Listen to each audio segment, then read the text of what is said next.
We all know that Black Ops 6 brought back some weapons. One of these weapons I'm not the biggest fan of. This gun isn't even worth being on the list, so I'm gonna give it its own rating. Jet gun rank. Screw this piece of shit. But in this video, I'm going to give all the wonder weapons the benefit of the doubt, and go through all the damage numbers, zombie kills, as well as special and elite zombie damage. Just like in Cold War, BO6 zombies will stop gaining health at round 55, the only difference being that they sport a health cap of 50,000 instead of Cold War's 60,000. As always, I will show all the stats on the screen, as well as color code the safety from red to green, which will affect its score. Green rated weapons will boost the weapon score by 10%, and red rated weapons will lower the score by 10%. Orange rated weapons will see no change in score. With all that out of the way, enjoy the video. The DR11 Beamsmasher is currently the only original wonder weapon in Black Ops 6. When pack-a-punched, it becomes the Supersonic Crusher, which has got to be the lamest name any wonder weapon has had so far. The name was so terrible that I came up with some names I thought were better. Here they are, let me know if you like these over the name we got. Anyway, the Beamsmasher's primary mode shoots a lightning beam that deals 2,400 damage on a body shot and 3,720 damage on a headshot every 10th of a second. However, when a zombie is first stunned with the alt fire mode, the damage dealt to the stun zombie is multiplied by 4, giving us a total damage per headshot of 14,880. This means that in order to kill a zombie on round 55, you would need to stun a zombie and hit it in the head for about 0.4 seconds, or for 4 shots. Again, this sounds really good on paper, but when you consider that the Beamsmasher does not penetrate through hordes, you begin to realize that it's not as effective as it first sounded. The Beamsmasher has a total of 600 beam juice, and the alt fire mode takes 2 of these per tick. Assuming it takes about half a second or 10 ammo to reliably stun a horde, the Beamsmasher can rack up about 137 zombie kills if used perfectly on high rounds. But remember, you won't just be dealing with regular zombies. Armored zombies tank this weapon at least twice as much, and you are guaranteed to have many of them in your hordes. They weren't as much of an issue with the ray gun since it has splash damage, but with the Beamsmasher it would be tearing through regular zombies, and then an armored zombie would come in front of the beam and it would feel like shooting at a brick wall. I would be alright with this wonder weapon if it wasn't so terrible at killing elite zombies past round 55. I was surprised since it does pretty well against them up until like the early 40s, but then like a switch just instantly becomes shit past that point. It still manages to clean up manglers pretty well, especially since the stun takes them out of their cannon fire animation. As for its safety, the alt fire stun can definitely save the player if they get trapped, so to be safe I stuck with an orange safety rating. The most iconic and classic weapon in all of COD at this point, let alone zombies. The ray gun has been with us for over 16 years. That's 16 years of celebrations, 16 years of begging to be revived, and 16 years of downing yourself due to splash damage. This new iteration of the ray gun is very similar to the one we saw in Cold War. However, there are a few less than awesome changes. The most damning of these changes is that the ray gun has had its fire rate nerfed by about 15%, making its damage output per second considerably lower than that of its Cold War counterpart, which makes me wonder if Treyarch has plans for double tap returning, since that would help quite a bit in keeping the game,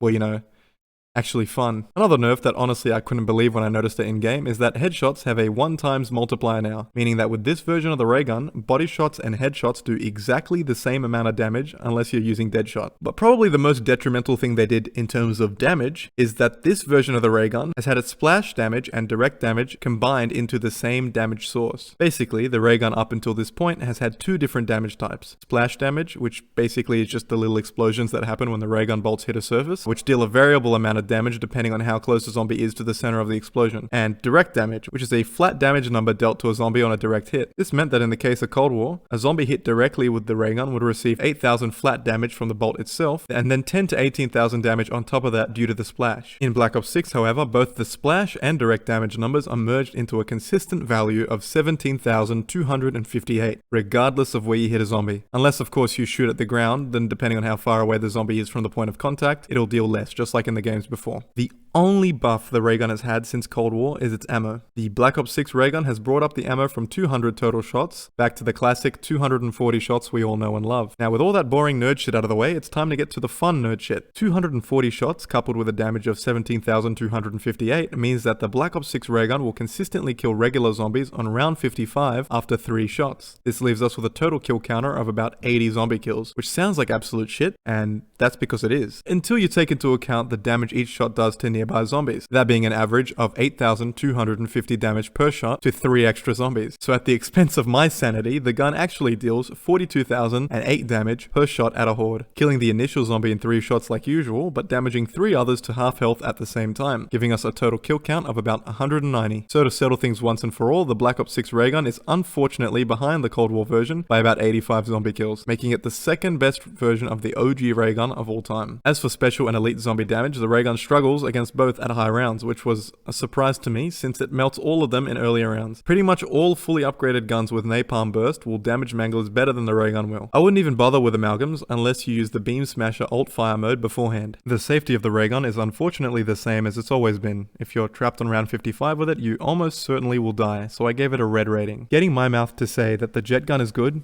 is one thing, but getting it to say that it's the single best weapon we have ever seen since the conception of the series feels illegal. I thought the Crystal Axe from Cold War was going to stay undefeated forever, but I was so wrong. Just 4 years later, we get a wonder weapon that has infinite ammo, deals an infinite amount of damage, and kills an infinite amount of zombies. The jet gun, or when Pack-a-Punch to the Scramjet Model 3200, no longer breaks when it's used. It also takes almost twice as long to heat up, 10 seconds compared to the BO2 version 6 seconds, and can cool down when using a different gun. The jet gun no longer needs to spin up to 4,000 RPM before it's able to start killing. It just goes to town as soon as you hold down shoot. On top of all these monumental buffs, the jet gun also receives a new alt fire mode that is basically a thunder gun blast mixed with a mini nuke from Fallout. When you hold down the aim button, the jet gun will charge up for about half a second, then release all of its ammo in an explosion in all directions, dealing 67,500 damage to everything in about a 10-meter radius. Yep, that means you can kill an entire horde on any round with one of these explosions. It should be noted that after using this explosion, the jet gun will need to cool off for about 15 seconds, which honestly should be the perfect amount of time for the next horde to build up anyway, and certainly beats the BO2 jet gun's 3-minute cooldown time. This thing can save you, it takes no time to kill, you don't have to wait for this dial to reach any RPM, and if this dial does reach the red, you won't have to worry since it takes barely any time at all to cool down and will never break. Honestly, the only problem I have with this weapon, other than my innate racism towards the jet gun, is the fact that both of the other weapons are just total bum cheeks when compared to it. Why in the world would I pick the ray gun in Liberty Falls if this thing clears an entire horde in less than a second? The ray gun would only really be useful for the abominations, but even then, pretty much any gun with napalm burst is a better alternative in that situation. After an extensive time with all 3 of these wonder weapons, it honestly baffles me how far apart they are from each other when it comes to potency. The ray gun and Beamsmasher would both be behind the Mark IIZ from Alpha Omega, and the jet gun would be ahead of every single wonder weapon in every single game since World at War. Before I wrap up this video, I wanted to go through all the changes I would make to each of these wonder weapons to improve them. The ray gun needs to have its 1.5 times headshot multiplier brought back from Cold War, and deadshot should still affect it the same way. If the rate of fire stays the same, then double tap absolutely needs to be brought back, because even with the headshot damage buff, the gun just feels so unresponsive to shoot. As a comparison, here's what the original ray gun with double tap looked like.